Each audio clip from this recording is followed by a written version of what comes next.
तो हम लोग जो है रोमियो के कथ हम लोग देखते आ रहे थे। 8वां अध्याय तक हम लोग आया। तो इसके बीच में मुझे ऐसा लगा कि जो बीच में जुड़ा हुआ लोग जो हैं वो लोगों को फायदामंद के लिए वापस थोड़ा रिविजिट करूंगा 8वां अध्याय तक। हर एक बात को डिटेल में नहीं, लेकिन जो हमें जरूरी है समझने के लिए उस बात को जो है हम लोग कोशिश करेंगे प्रभु के वचन से सीखने के लिए। प्रभु का वचन कितना बार भी हम लोग सीखेंगे तो उतना कम है। कितना गहराई उससे हम लोग समझना, और कितना बोलते हैं ना कि सोना चांदी मिलने से भी उत्तम है, मधु से भी better than the sweetest Honey in the world. तो प्रभु के वचन में और प्रभु के वचन को प्यार करने वाले तमाम मेरे भाई बहनों को मैं दिल से खुदा उनको शुक्रगुजार करता हूँ। प्रभु आपको और प्यास दे और प्रभु के वचन को समझने के लिए। तो रोमियो के खत जो है हम लोग जब भी पढ़ेंगे, पौलुस ने लिखा हुआ खत है।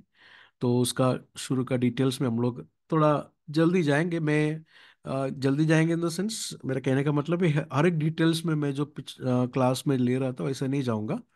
बस जो हमें ज़रूरी है समझने के लिए उस बातों को जो मैं पॉइंट आउट करके आगे बढ़ूंगा। अगला हफ्ता भी मैं रिविजिटिंग करूंगा, क्योंकि आज मैं केवल ओनली 4 to 5 चैप्टर्स ही आज मैं लूंगा। उसके बाद अगले हफ्ता अभी बाकी चैप्टर्स को भी मैं लूंगा। तो रोमियो के खत के पहला 15 वचन जो है इस बुक का, नहीं तो इस लेटर का जो है इंट्रोडक्शन है करके हम समझते हैं। ठीक है। लेटर, जब ये लेटर्स हम लोग पढ़ते हैं न्यू टेस्टमेंट में, लेटर्स में एक प्रॉब्लम क्या है कि वन वे कन्वर्सेशन है। वन वे कन्वर्सेशन है। पॉल ने क्या लिखा है वही हमें पता है, लोगों ने पॉल को क्या बोला है, उसका कैसा सेकंड कन्वर्सेशन वापस में क्या हुआ है करके हमें नहीं पता। एक वन वे कन्वर्सेशन है। तो पॉल ने क्या लिखा है वही हमको हमारे हाथ में है, वही हमें समझ है। तो इसके लिए लेटर्स को जो है बड़े ध्यान रूपक जो है उसे हमें समझने की जरूरत है, इंटरप्रेट करने की जरूरत है। तो ये लेटर का पहला 15 वचन जो है इस लेटर का इंट्रोडक्शन है। इस इंट्रोडक्शन में पॉल अपने बारे में और अपनी मैसेज और रोम के बिलीवर्स के बारे में मेनली बताता है। तो ये पैटर्न ऐसी होगा, जो मैंने बनाया पीपीटी का पैटर्न ये होगा। पहले इंट्रोडक्शन में दूंगा, उसके बाद ये 15 वर्सेस में क्या क्या आप लोग पाया जाएगा उसके बारे में मैं जो है इटैलिक्स में लिखूंगा। ठीक है। तो ये पैटर्न अगर आप लोग भी फॉलो करेंगे तो अच्छा और बेहतर रहेगा। तो ये 15 वर्सेस में ये तीन बातें पॉल पॉल अपने बारे में बताता है, उनका मैसेज के बारे में और रोम के बिलीवर्स के बारे में। ठीक है।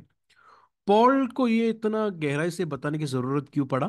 पॉल अपने बारे में क्यों बता रहा है, अपने मैसेज के बारे में क्यों बता रहा है? क्योंकि पॉल ने पाइनर किया, वह शुरू किया, वह चर्च नहीं है रोम की कलीसिया। वहां पर बहुत सारे लोगों को पॉल पर्सनली नहीं जानता है। तो इसके लिए पॉल को ये जरूरी होना पड़ा कि अपने बारे में और वो जो प्रचार करते हैं उस सुसमाचार के बारे में जो है लोगों को थोड़ा विस्तार से लोगों को समझो। तो इसके लिए एक बड़ा इंट्रोडक्शन है।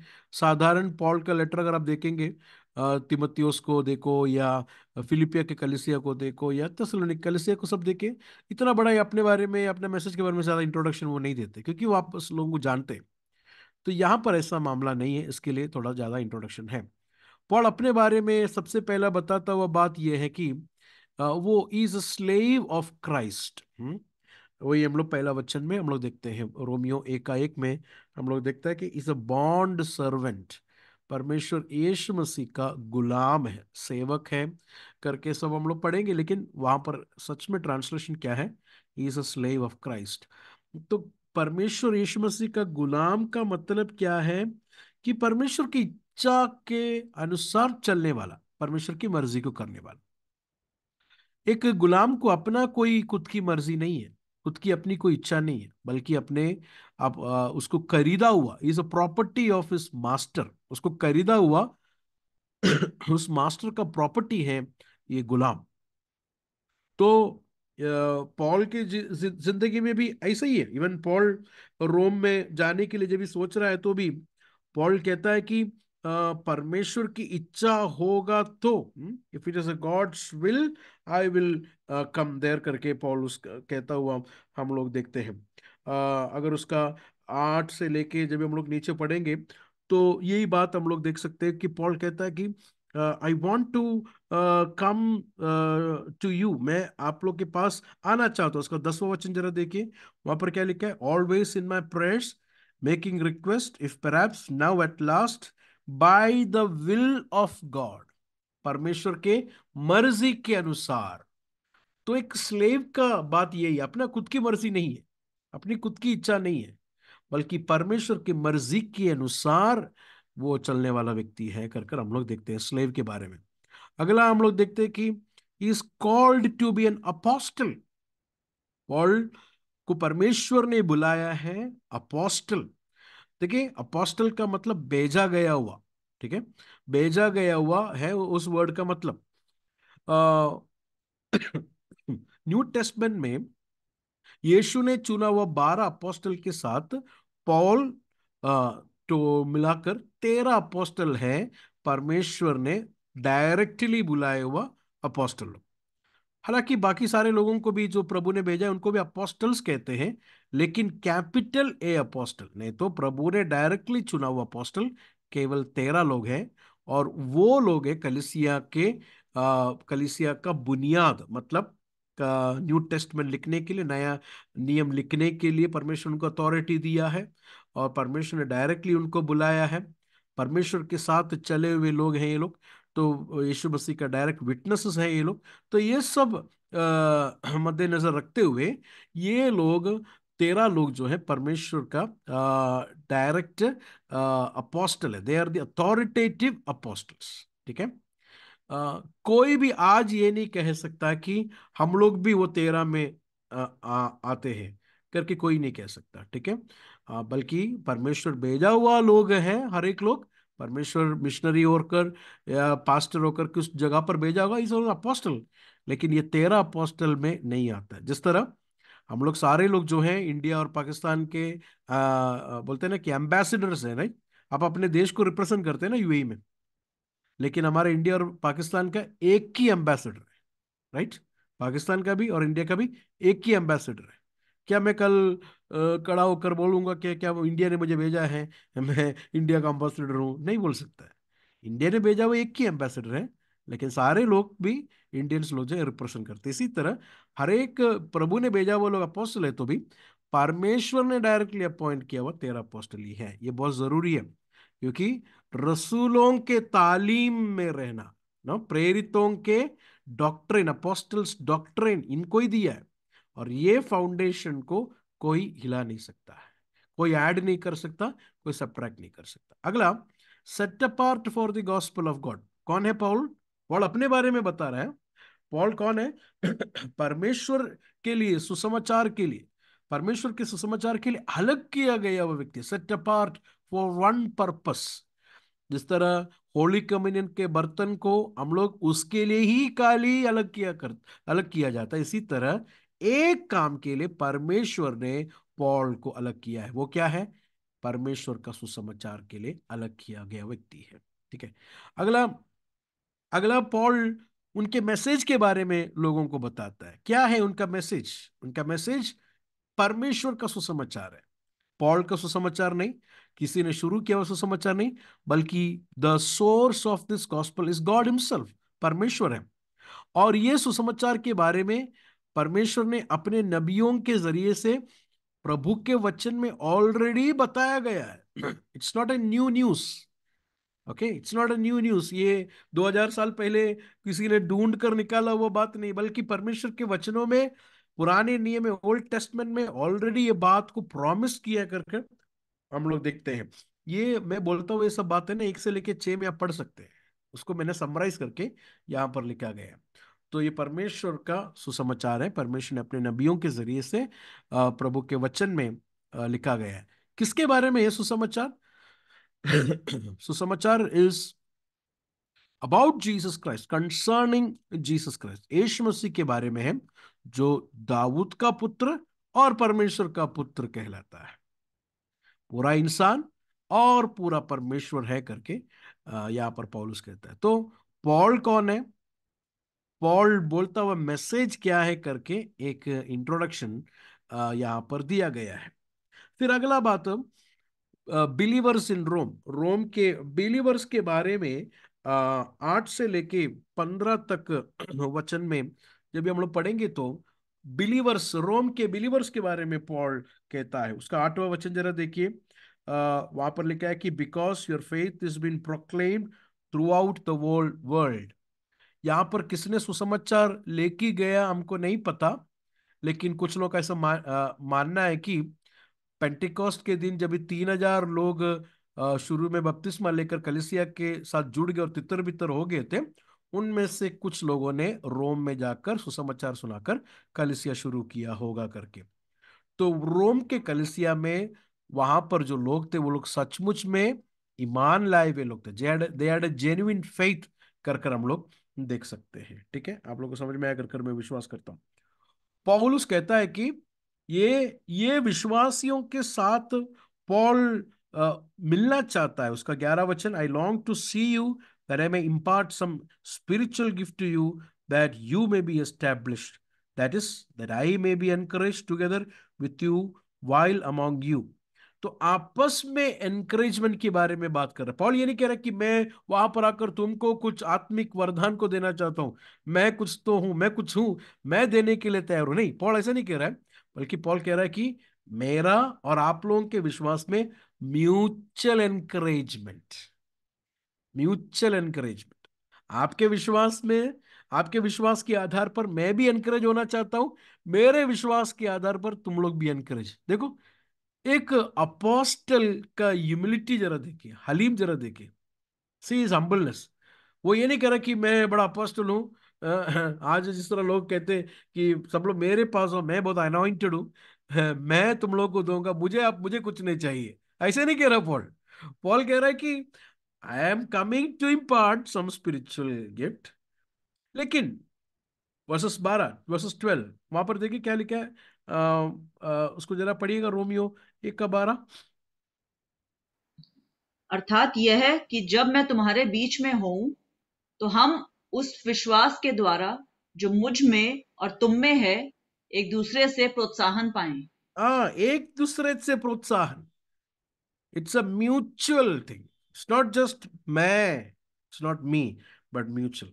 तो वहां के विश्वासी के बारे में एक थोड़ा सा झलक हम लोग देते हैं। उनका विश्वास जो है पक्का विश्वास है, जेन्युइन फेथ बिलीवर्स थे रोम के बिलीवर्स। और उस रोम में जाकर पौलुस जो है सुसमाचार को सुनाना चाहता था। उसका 14-15 जब भी हम लोग पढ़ेंगे, 14 और 15, वहां पर लिखा है कि मैं यूनानी और अन्य भाषाओं, अन्य भाषाएं और और बुद्धिमानों और निर्बुद्धियों का कर्जदार हूं। आई एम डेक्टर करके कहता, मैं कर्जदार हूं। किस बात का कर्जदार? सुसमाचार सुनाने के लिए कर्जदार है कर कर पौलुस कह रहा है। तो 15 वचन, सो मैं तुम्हें भी जो रोम में रहते हैं सुसमाचार सुनाने का बरसाख तैयार हूं। Is is ready, is eager, वो तैयार है उस सुसमाचार को सुनाने के लिए। तो पॉल के बारे में, पॉल का मैसेज के बारे में और रोम की कलीसिया के बारे में थोड़ा सा झलक 15 में हम लोग देख सकते हैं। और अगला जब भी हम लोग आगे आएंगे, आ, 1 का 16 और 17 जो है, इस लेटर का जो है की वर्सेस है, की वर्सेस। की वर्स का मतलब क्या है? वो लेटर किसके बारे में है करके हम लोग यहाँ पर वो 2 वर्सेस में हम लोग देख सकते हैं वो पूरा लेटर किसके बारे में कर कर। ये 2 वर्सेस पढ़ेंगे तो हमें पता चलेगा। तो 16 और 17 में किसके बारे में पॉल बात कर रहा है? द गॉस्पल ऑफ गॉड, खुदावंत का सुसमाचार, नहीं तो परमेश्वर का सुसमाचार के बारे में बात कर रहा है 16 और 17। हम लोग जरा उसको पढ़ेंगे, पढ़कर जो है फिर हम लोग उसके डिटेल में जाएंगे। 16 और 17 जरा देखें, ये बहुत ही इंपॉर्टेंट वर्ड्स है। 16 और 17 अगर हम लोग अच्छी तरह समझ गया तो एक 30 to 40% रोमियो का खत समझ गया जैसा है। अगर उसको अच्छी तरह हम लोग पढ़कर समझेंगे तो। अच्छा, तो इसके बारे में पॉल बात कर रहा है, कर हमें समझ आ जाएगी। तो 16 और 17 को मैं पढ़ता हूं, देखिए वहां पर क्या लिखा है। क्योंकि मैं सुसमाचार से नहीं लज्जाता, इसलिए कि वह हर एक विश्वास करने वालों के लिए, पहले तो यहूदी फिर यूनानी के लिए उद्धार के निमित्त परमेश्वर की सामर्थ है।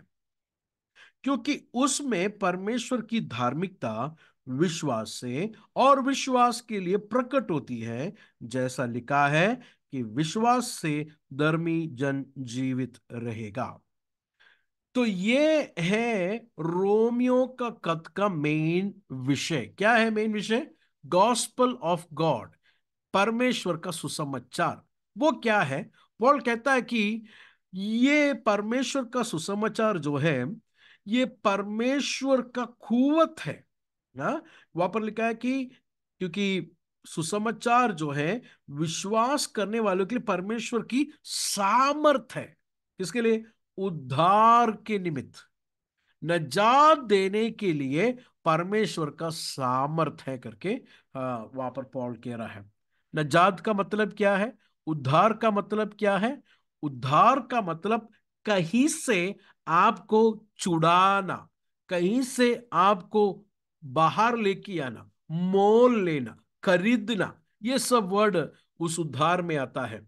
हमें पापों से परमेश्वर प्राथमिक तौर से उद्धार देता है। परमेश्वर का क्रोध से, गसब से परमेश्वर हमको उद्धार देता है। शैतान से हमें उद्धार देता है, अंधकार से हमें उद्धार देता है। तो सुसमाचार जो परमेश्वर का गॉस्पल है, ये मुझे और आप लोग को उद्धार देने का, न तो निजात देने का, it's a power of God for salvation. अगला क्या है? इस सुसमाचार में परमेश्वर की धार्मिकता विश्वास से और विश्वास के लिए प्रकट होती है। उर्दू में लिखा है कि खुदावंद की रास्तबाजी खुदावंद के सुसमाचार में जाहिर होता है। तो खुदावंद का सुसमाचार मुझे और आप लोग को नजात किस तरह देता है? खुदावंद का रास्तबाजी खुदावंद यीशु मसीह के सुसमाचार में, नहीं तो धार्मिकता यीशु मसीह के सुसमाचार में जो है जाहिर होता है, प्रकट होता है। तो क्या है ये राइचसनेस ऑफ गॉड? खुदावंत का धार्मिकता प्रकट होने का मतलब क्या है, और वो किसके लिए है? ये धार्मिकता वहां पर लिखा है कि ईमान लाने वालों के लिए। देखो वहां पर क्या लिखा है, 17 वचन। क्योंकि उसमें मतलब सुसमाचार में परमेश्वर की रास्तबाजी ने तो धार्मिकता विश्वास से और विश्वास के लिए प्रकट होती है। अगला वर्ड देखिए क्या लिखा है। जैसा लिखा है कि विश्वास से धर्मी जन जीवित रहेगा। मैंने हम लोग की क्लास लेने के वक्त आप लोग को याद होगा, मैंने कहा वो वर्स को कैसा पढ़ना है। एक व्यक्ति धर्मी रास्तबाज कैसा होता है? विश्वास के जरिए से। ठीक है? ऐसा जो धर्मी, ऐसा विश्वास के जरिए से जो रास्तबाज होता है, वो ही जिएगा। That person will have spiritual life, that person will have eternal life. समझ में आ रहा है आप लोगों को? जो बंदा ईमान के वसीले से रास्तबाज होता है, वो ही जिएगा। वो वर्स का मतलब उस तरह हम लोग को पढ़ना है। ठीक है?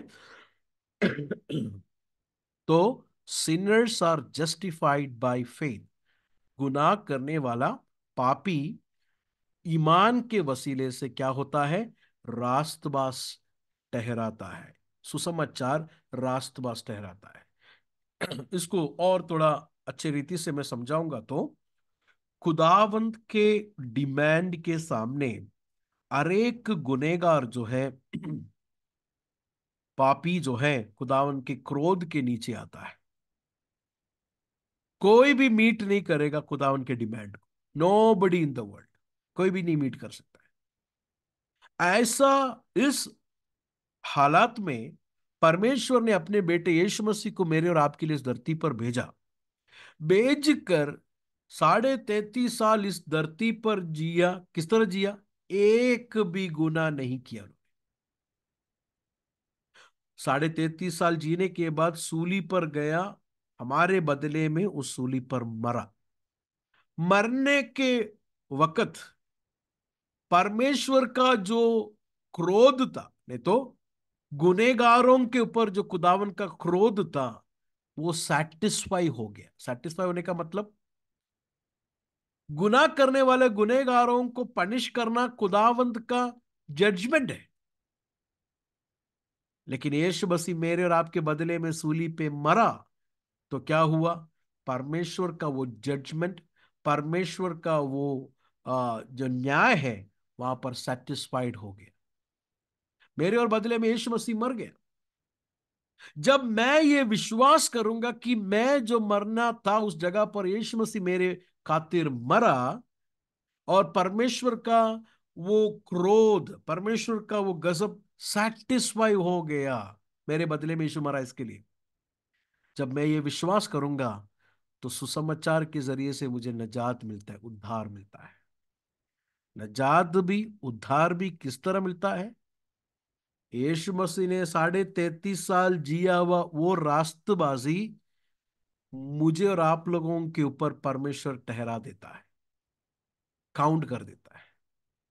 मतलब एक बड़ा ग्रेट ट्रांजैक्शन होता है सूली पर। मेरा गुनाह यीशु मसीह के ऊपर, और यीशु मसीह का रास्तबाजी मेरे ऊपर ठहराया जाता है। इस तरह एक गुनेगार जो है, ईमान के वसीले से, विश्वास के वसीले से क्या होता है? रास्तबाज ठहराता है। ये बात हम लोग अच्छी तरह समझ लें। ये है पौलुस का मेन मुद्दा इस रोमियो के खत में। तो गॉस्पल क्या है? गॉस्पल मुझे और आप लोगों को यहां पर कोई बरकत देने बारे बारे में नहीं है। गॉस्पल यहां पर मुझे और आप लोगों को कोई महान बनाने के बारे में नहीं है।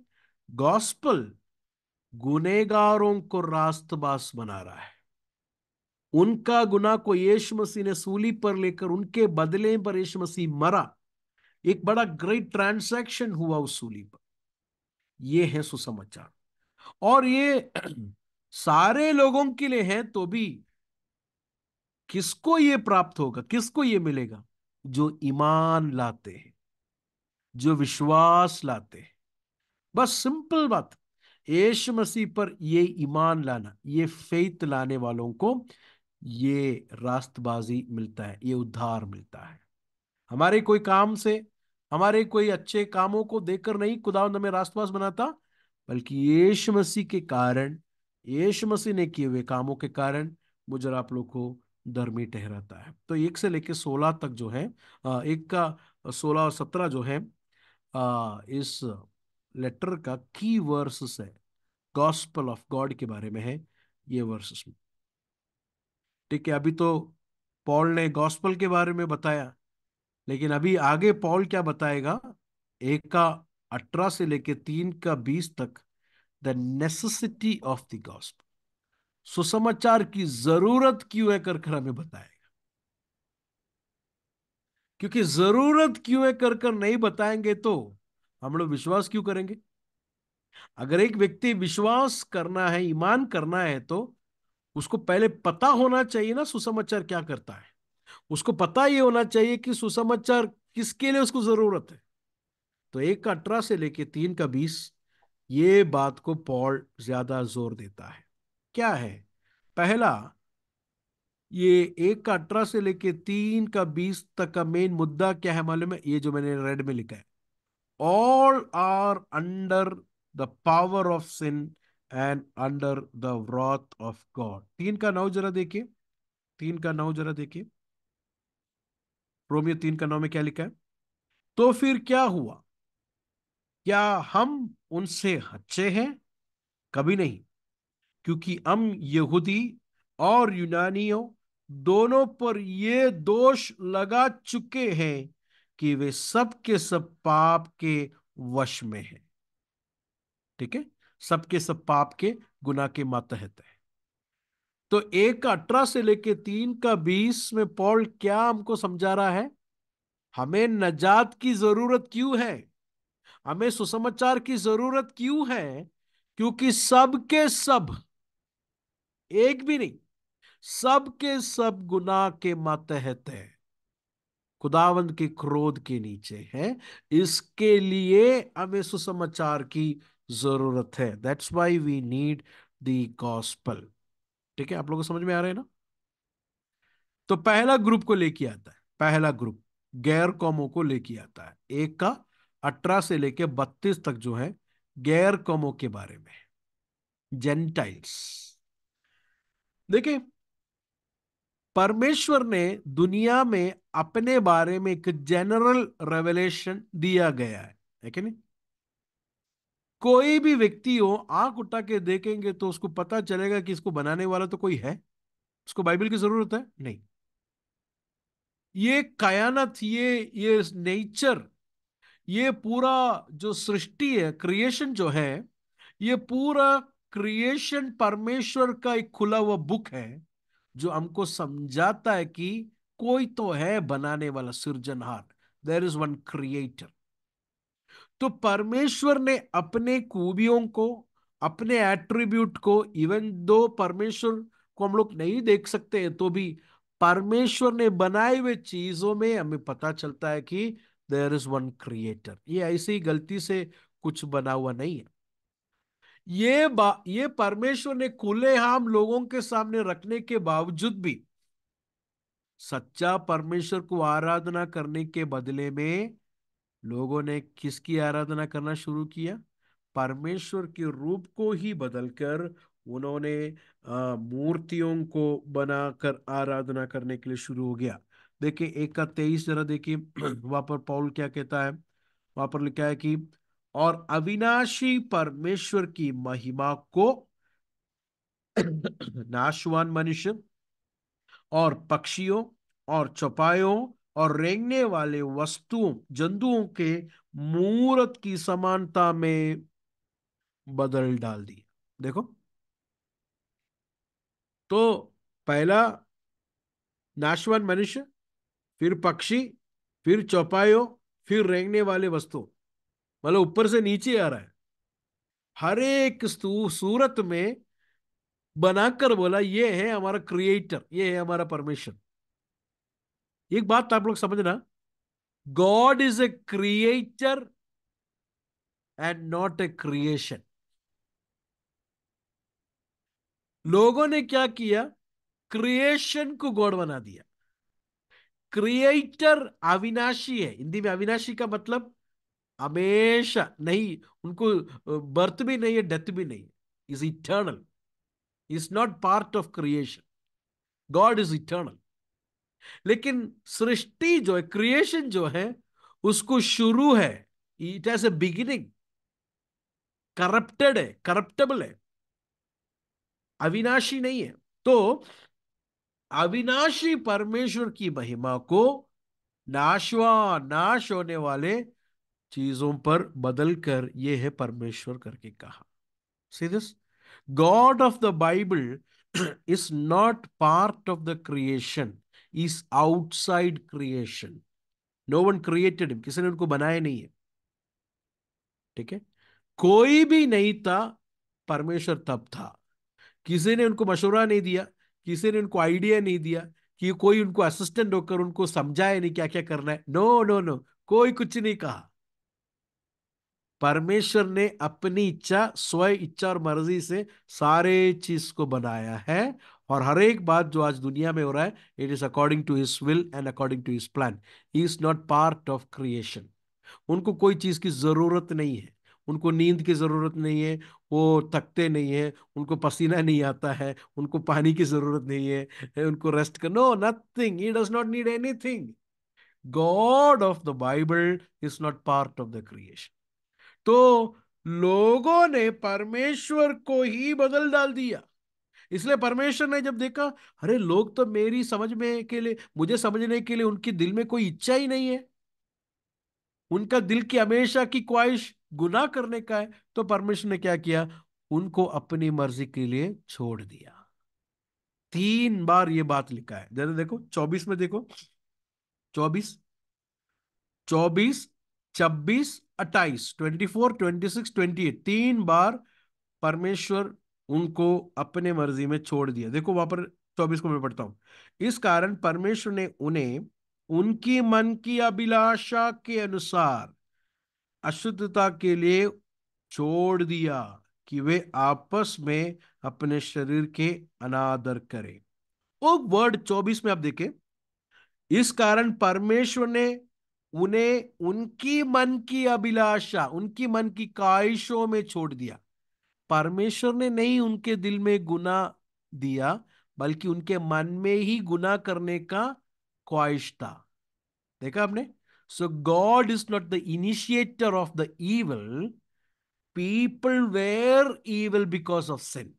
गुनाह के कारण, गुनाह में गिरने के कारण उनका मन ही खराब हो गया।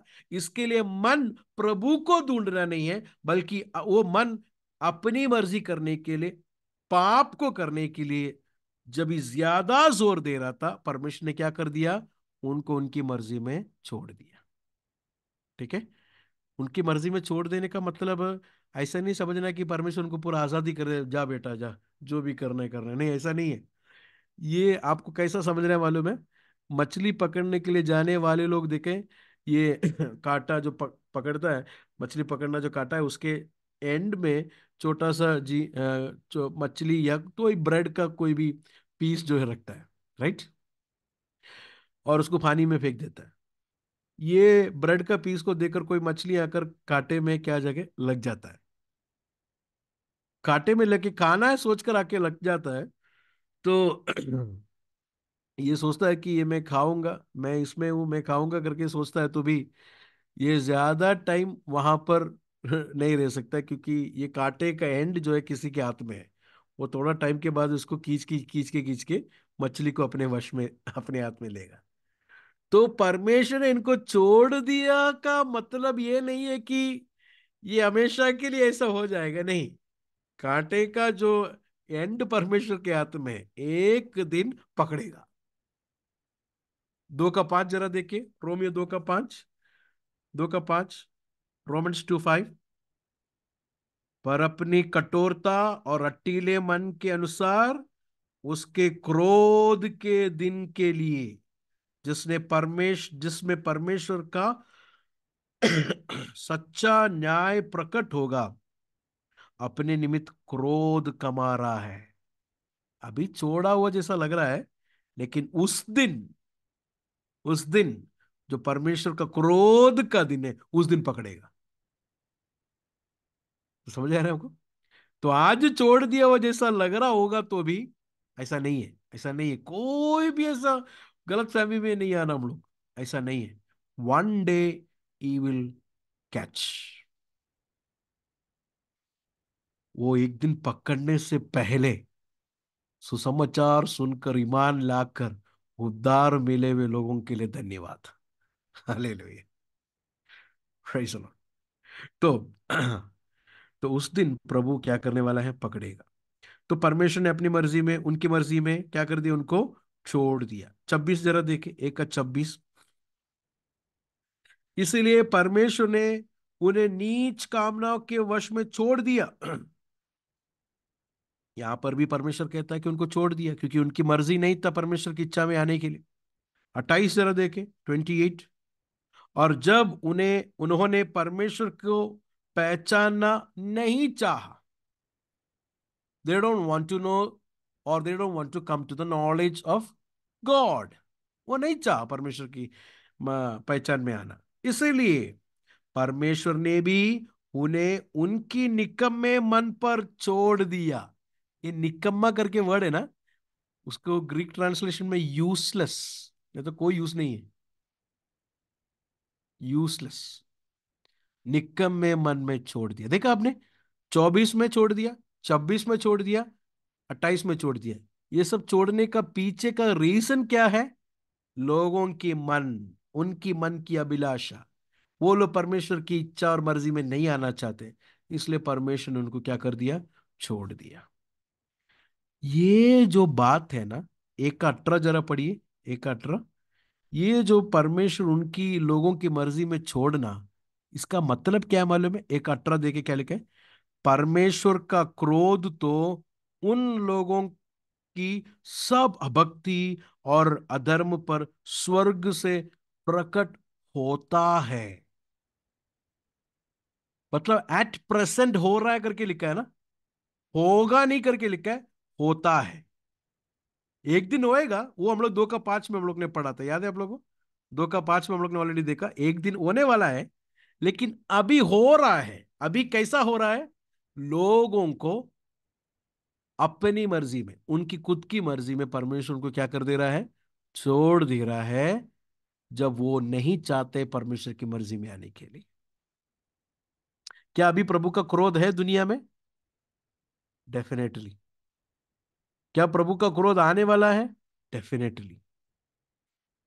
ये बात, ये दोनों समझ हम लोग को रखना है। अभी है एट प्रेजेंट, आ रहा है। तो पहला ग्रुप के बारे में हम लोग पढ़कर बंद करेंगे। 32 जरा देखें, पहला ग्रुप के बारे में जरा समझेंगे। 32, वे तो परमेश्वर की ये विधि जानते हैं कि ऐसे ऐसे काम करने वाले मृत्यु के दंड के योग्य हैं, तो भी ना केवल आप ही ऐसे काम करते हैं, वर्ण करने वालों पर भी प्रसन्न भी होते हैं। आप लोग बाद में 30 31 सब पढ़ना, उधर एक लंबा लिस्ट दिया गया है गुनाह का। तो ऐसे ऐसे काम करने वालों को, उनको पता है परमेश्वर उनको नहीं छोड़ने वाला है, तो भी क्या है, वो लोग करना पसंद करते हैं। ये है पहला ग्रुप। दूसरा ग्रुप जो है ना, ये थोड़ा अच्छा ग्रुप है। ये लोग बाहर से तो बहुत शरीफ लोग हैं, लेकिन अंदर से नहीं है। पहला ग्रुप जो है, ये बाहर और अंदर दोनों एक ही है। दूसरा वाला ऐसा नहीं, ये लोग प्रबर मॉरलिस्ट लोग हैं, रिलीजियस लोग हैं। लोग दुआ करते हैं, लोग घर को देखते हैं, अच्छा काम करते, कोई धोखेबाजी बाहर, मतलब बाहर they are very well clean chit, society में अच्छा नाम है। लेकिन परमेश्वर की खासियत, परमेश्वर बाहर काली नहीं देखता है। परमेश्वर का विधि सच्चाई का विधि है, वो अंदर भी देखता है। अभी 2 का 1 से जरा देखिए। 2 का 1 से, ये दूसरा ग्रुप है ना। पहला ग्रुप को देखकर क्या बोलता है मालूम है? तुम लोगों को परमेश्वर नहीं छोड़ने वाला। तुम लोग किधर दुआ करता है, तुम लोग किधर प्रभु के लिए देता है, हम लोगों को देखो, हम लोग ऐसा नहीं। दूसरा ग्रुप पहला ग्रुप के लोगों को देखकर दोष देता है। देखिए 2 का 1 से जरा देखिए। सो है दोष लगाने वाले, किसको दोष लगा रहा है? पहला ग्रुप को दोष लगा रहा है। ये दोष लगाने वाले, तू कोई क्यों ना हो, तू निरुत्तर है, क्योंकि जिस बात में तू दूसरे पर दोष लगाता है, उसी बात में अपने आप को भी दोषी ठहराता है। इसीलिए कि तू जो दोष लगाता है, आप ही वही काम करता है। पहला ग्रुप को तू देकर दोष लगाता है ना, परमेश्वर कहता है कि जो तू पहले ग्रुप को कहता है, वो लोग तो बाहर से करते हैं, लेकिन तू बाहर से नहीं करता है, यही फर्क है। पहला ग्रुप वाला चाकू लेकर किसी को मार देगा, मार रहे हो, लेकिन तू ऐसा नहीं करता है, तेरे अंदर गुस्सा है। बात समझ में आ रहा है आपको? दूसरा वचन देखिए। और हम जानते हैं कि ऐसे ऐसे काम करने वालों पर परमेश्वर की ओर से ठीक ठीक दंड की आज्ञा होती है। ठीक ठीक का मतलब, गॉड्स जजमेंट इज ट्रू। मतलब खाली बाहर नहीं देखता है, बल्कि वो अंदर भी देखता है। तो परमेश्वर ये मॉरलिस्ट लोग, बाहर से जो रिलीजियस लोग हैं, उनसे कहता है कि तू भी निरुत्तर है, तुझे भी परमेश्वर एक दिन पकड़ेगा। तेरा जो कुछ भी रिलीजियोसिटी है, सब बाहर ही है, बाहर ही है, भेस काली है, अंदर ऐसा नहीं है कर कर परमेश्वर कहता है। तीसरा वचन, और हे मनुष्य, तू जो ऐसे ऐसे काम करने वालों पर दोष लगाता है और आप वे ही काम करता है, क्या यह समझता है कि तू परमेश्वर की दंड की आज्ञा से बच जाएगा? ये क्या सोचता है मालूम है? मैं तो हफ्ते में 2 बार दुआ करता हूँ, रोजा रखता हूँ, मैं तो मंदिर जाता हूँ, मैं प्रभु के लिए दान देता हूँ, सब कुछ करता हूँ, इसके लिए मैं तो बच जाएगा, लेकिन ये लोग नहीं बचेंगे। पहला ग्रुप। परमेश्वर कहता है, तुझे क्या लगता है तू बच जाएगा? नहीं। क्योंकि बाहर से तू नहीं कर रहा है तो भी अंदर से क्या हुआ है, गिरा हुआ है। मॉरलिस्ट के बारे में। अभी तीसरा, 2 का 17 से लेके 3 का 8 तक जो है, यहूदियों के बारे में। 2 का 17 से लेके 3 का 8। 2 का 17 से जरा देखिए क्या लिखा है। वहां पर लिखा है, "य- यदि तू यहूदी कहलाता है और व्यवस्था पर भरोसा रखता है और परमेश्वर के विषय में घमंड करता है।" तो तीसरा ग्रुप कौन सा है? यहूदी लोग। ये ग्रुप है ना, पहला 2 ग्रुप से थोड़ा सा एडवांटेज है उनको, प्रिविलेज है। किस बात का प्रिविलेज है मालूम है? पहला 2 ग्रुप के हाथ में बाइबल नहीं है। तीसरा ग्रुप के हाथ में क्या है? उनके हाथ में परमेश्वर का वचन है, परमेश्वर का नॉलेज है उनके हाथ। परमेश्वर कौन है कर कर उनको समझ है। नबी लोग उनके पास है, प्रभु का वचन उनके हाथ में, लॉ उनके हाथ में। ये सब कुछ उनके हाथ में होने के बावजूद भी परमेश्वर कहता है कि ये लोग भी गिरा हुआ है। देखो उसका 18 से जरा पढ़ो, ये लोगों का खासियत जरा देखो, यहूदियों का खासियत के बारे में पौलुस कहता है। जरा 18 से जरा पढ़िएगा। और उसकी इच्छा जानता और व्यवस्था की शिक्षा पाकर उत्तम उत्तम बातों को प्रिय जानता है और अपने पर भरोसा रखता है कि मैं अंधों का अगुआ और अंधकार में पड़े हुओं को ज्योति और बुद्धिहीनों का सिखाने वाला और बालकों का उपदेशक हूँ और ज्ञान और सत्य का नमूना जो व्यवस्था में है मुझे मिला है। अतः क्या तू जो दूसरों को सिखाता है अपने आप को नहीं सिखाता? क्या तू जो चोरी ना करने का उपदेश देता है आप ही चोरी करता है? तू जो कहता है व्यभिचार न करना, क्या आप ही व्यभिचार करता है? तू जो मूर्तों से घृणा करता है, क्या आप ही मंदिरों को लूटता है? देखो इतना प्रिविलेज है यहूदियों को। हम लोग ने पढ़ा ना, कौन है वो? अंधों को रास्ता दिखाने वाला उस्ताद। और खुदावन के शरीयत पर, व्यवस्था पर घमंड करता है, ये सब कुछ करता है तो भी ये सिखाता जैसा नहीं करता है। तो पॉल जो ये तीनों ग्रुपों को लेके आ रहा है, पहला ग्रुप गैर कौम लोग, जेंटाइल्स। दूसरा मॉरलिस्ट, जो रिलीजियस लोग हैं, उनको अपना अपना बुक है, अपना अपना रीति रिवाज है, अपने अपने अच्छे अच्छे बातों को बाहर से वो लोग करते हैं। तीसरा जो है यहूदी लोग, जो सच में प्रभु का वचन है उनके हाथ, सच में प्रभु का रेवलेशन है। इनको जनरल नॉलेज का, जनरल रेवलेशन काली नहीं है परमेश्वर के बारे में, बल्कि स्पेशल रेवलेशन है उनके हाथ, राइट? परमेश्वर का वचन है उनके हाथ, स्पेशल रेवलेशन है। तो भी ये लोग क्या है, नहीं चल पा रहे। क्या है इसका वजह? उसका वजह ये है 3 का 9। उसका वजह ये है कि पॉल कहता है 3 का 9 में, देखिए 3 का 9, पढ़िए जरा। तो फिर क्या हुआ? क्या हम उनसे अच्छे हैं? कभी नहीं। क्योंकि हम यहूदियों और यूनानियों दोनों पर यह दोष लगा चुके हैं कि वे सब के सब पाप के वश में हैं। आपने देखा अभी? तो अभी तक बोला हुआ बात को एंड में लेके कर पौलुस कहता है कि तो फिर क्या हुआ? क्या हम उनसे अच्छे हैं? मतलब पौलुस यहूदी है ना, तो पॉल कहता है कि क्या यहूदी लोग उनसे अच्छे हैं जो जेंटाइल्स है, मॉरलिस्ट है, क्या उनसे अच्छे हैं? कभी नहीं। नहीं, बिल्कुल नहीं। क्योंकि क्योंकि हम यहूदी और यूनानियों, देखा आपने वो डिवीजन देखा आपने? यहूदी और यूनानियों, यूनानियों मतलब ऑल जेंटाइल्स, जो यहूदी नहीं है, सारे जेंटाइल्स। यहूदी और यूनानियों पर ये दोष लगा चुके हैं कि सब के सब क्या है, पाप के वश में है। तो आपको समझ में आया यहूदियों के हाथ में बाइबल होने के बावजूद भी वो क्यों नहीं चल पा रहा था? व्यवस्था हाथ में होने के बाद भी, क्योंकि they are under the power of sin. उसमें से स्लेवरी से आजादी नहीं मिला तो किस तरह चल पाएंगे? So let me ask you, gospel किसको किसको जरूरत है? क्या कुछ चंद लोगों को? जेंटाइल्स को, मॉरलिस्ट को, यहूदियों को, मतलब हर एक लोगों को गॉस्पल की जरूरत है।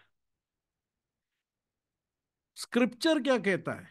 ठीक है, पॉल ने तो अपना वर्डिक्ट बता दिया, पॉल ने तो अपना बात बता दिया, लेकिन खुदावन का कलाम क्या कहता है वो तो इंपॉर्टेंट है। पॉल क्या कहता है, बाकी लोग क्या कहता है, उससे भी इंपॉर्टेंट है खुदावन का कलाम हमारे बारे में क्या कहता है। देखो 3:10 से क्या लिखा है। जैसा लिखा है, वो वर्ड देखा आपने? जैसा लिखा है मतलब खुदावंद का कलाम हमारे बारे में बोलता हुआ पिक्चर है, सही पिक्चर। पॉल का वर्डिक्ट सही क्यों है मालूम है? पॉल ने बोला वो 3:9 सही क्यों है मालूम है? क्योंकि खुदावन का कलाम भी यही कहता है, इसके लिए पॉल बोलता हुआ बात भी सही है। पॉल बोलता हुआ बात सही इसके लिए नहीं है कि पॉल बहुत बड़ा पास्टर है, बहुत बड़ा अपोस्टल है, बहुत चर्चेस उसको है, इसके लिए सही है। नहीं नहीं नहीं, पॉल बोलता हुआ बात सही इसके लिए है क्योंकि पॉल किधर से उठाकर बोल रहा है? खुदावन के कलाम से कहता है, इसके लिए सही है। हम लोग हमेशा पास्टर लोगों को, हर एक लोगों को इस तरह तोलना है, बहुत बड़ा चर्च का पास्टर है, बहुत अच्छा खादिम है, इसके लिए जो भी बोलता है सही है, अच्छा है, ऐसा नहीं। बोलता हुआ बातें खुदावन के कलाम में है क्या, खुदावन के कलाम के अनुसार बोल रहा है क्या, वो है सही। ऐसे ही फेस वैल्यू में नहीं लेना किसी को, कोई भी हो, इंक्लूडिंग मी। प्रभु का वचन में है क्या? कल तक ब्लसन पास्टर कैसा था जैसा नहीं, कल भी मैं चेक करूंगी, कल भी मैं चेक करूंगा, पास्टर बोलता हूँ बात प्रभु का वचन में है क्या। ये प्रैक्टिस हम लोग रखना है, we have to practice that. नहीं तो हम लोग, लोग हमें मिसलीड करेंगे भाइयों बहनों, लोग हमें गुमराह कर देंगे, झूठे झूठाई में हम लोगों को लेके जाएंगे। So we don't want to be misled by, कोई भी हमें मिसलेड नहीं करना चाहिए। हमारा आधार प्रभु का वचन है, हमारा आधार हमें परमेश्वर ने दिया हुआ खुदावन का कलाम है।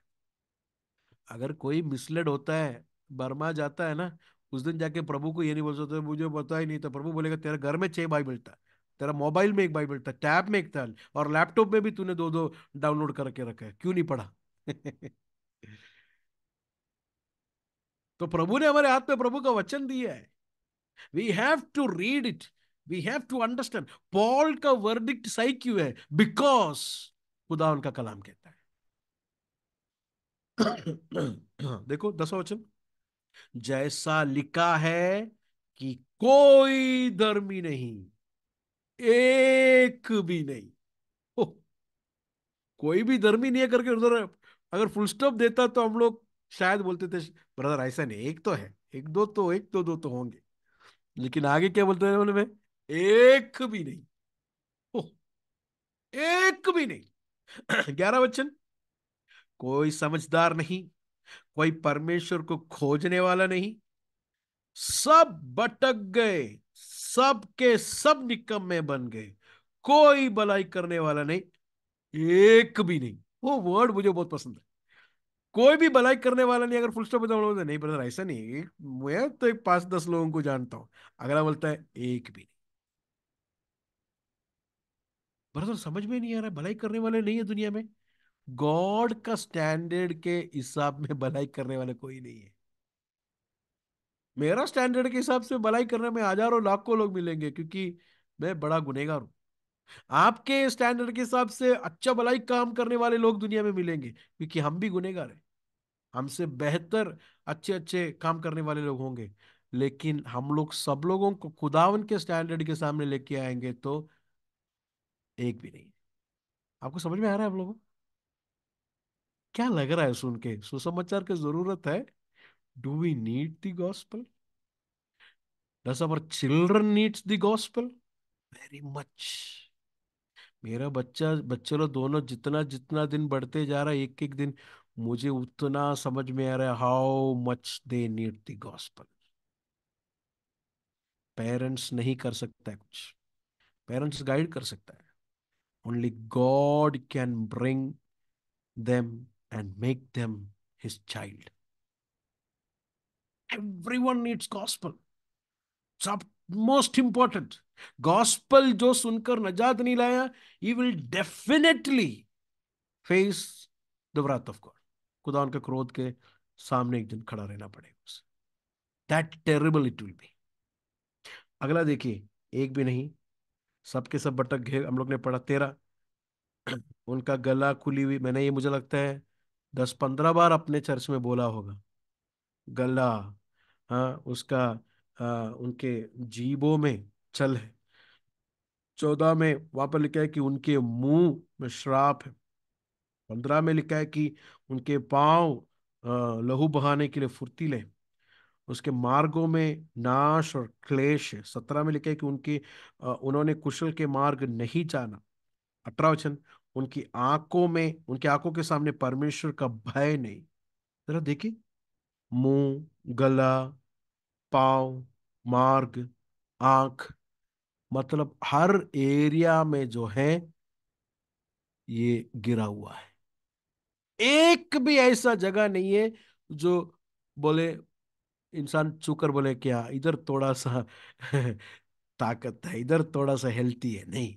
इंसान का हर एक एरिया में he is corrupted, total depravity, completely पाप के गुनाह के मातहत में, गुनाह के उस जाल में।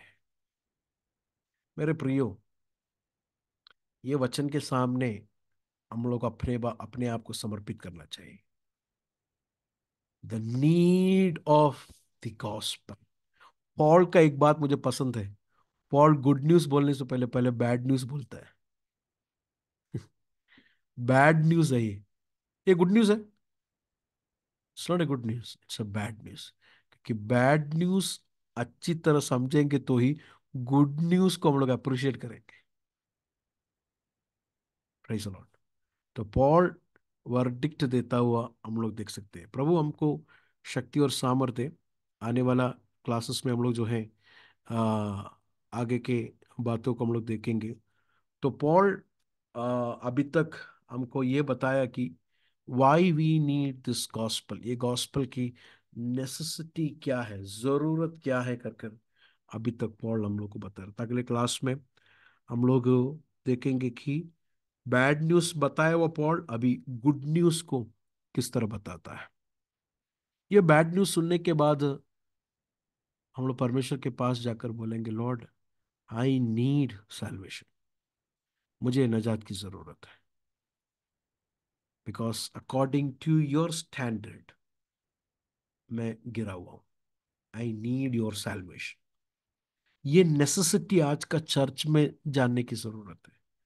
ये नेसेसिटी कितने मसीहों को पता है, नजात मिला है करके, मुझे डाउट है। बहुत सारे लोगों को नजात पाया कर कर बोलते हैं, लेकिन उनसे पूछो ब्रदर आप नजात पाए, हाँ मैंने बपतिस्मा लिया कर कर बोलते हैं। बपतिस्मा, नजात नहीं मिलेगा तो भी कोई भी बपतिस्मा ले सकता है कि नहीं? शादी नहीं किया बंदा भी अंगूठी पहनकर घूम सकता है कि नहीं? शादी नहीं किया अंगूठी पहनकर घूम सकता है, क्या क्या प्रॉब्लम है? देख के में लगेगा कि अरे हाँ, शादी हो गया है, लेकिन सच में हो गया क्या? नहीं है, अंगूठी है। तो उनसे पूछो भैया शादी हो गया क्या? है अंगूठी पहना है मैंने, यही है, एग्जैक्टली यही है। भैया बैप्टिस्ट उधार पाया क्या? बैप्टिज्म ली है। बैप्टिज्म किसको देता है? बैप्टिज्म उद्धार नजात पाए हुए लोगों को देता हो बात है बैप्टिज्म। रोमियो सॉरी मरकोस 15 अध्याय में लास्ट वर्सेस में जब भी आएंगे तो वहां पर परमेश्वर चेलों से कहता है कि तमाम दुनिया पर जाकर इंजील की खुशखबरी को सुनाओ, प्रीच द गॉस्पेल। जो ईमान लाए और बपतिस्मा ले, ऐसा है, जो ईमान लाए और बपतिस्मा ले, विश्वास करने वाले को देता हूं बातें बपतिस्मा। बपतिस्मा नजात नहीं है, बपतिस्मा सैल्वेशन नहीं है। यीशु मसीह का सुसमाचार नेसेसिटी को समझकर, आई नीड सैल्वेशन समझा हुआ व्यक्ति वो बैप्टिज्म के लिए तैयार हो जाता है। सैल्वेशन गॉस्पल में है, सैल्वेशन गॉस्पल सुन के है। प्रभु हम सब लोगों को शक्ति और सामर्थ्य दे। अगले क्लास में आगे के चैप्टर्स को हम लोग देखेंगे। God bless you all.